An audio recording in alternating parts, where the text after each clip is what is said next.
The Yamaha TMAX 560 has just entered a world where scooters meet supercars.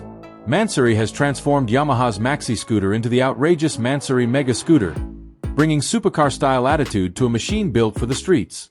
The Yamaha TMAX story goes back to 2001.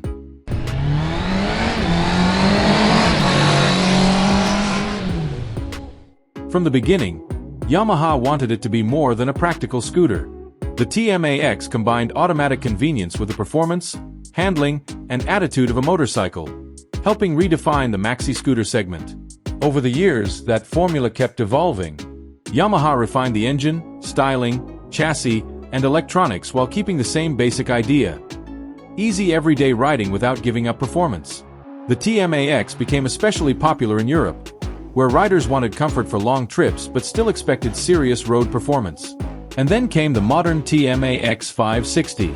Its 562 cubic centimeters liquid-cooled parallel twin produces around 48 horsepower and 55.7 newton-meters of torque, paired with a CVT transmission. So yes, it's still a scooter, but those numbers explain why the TMAX has always felt like something more. And now Mansory has taken that formula and pushed the styling way further.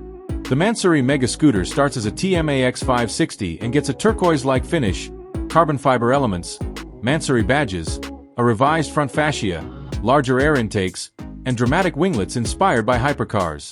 The rear grab rails are redesigned, while the seat gets quilted leather with turquoise stitching and matching accents around the body.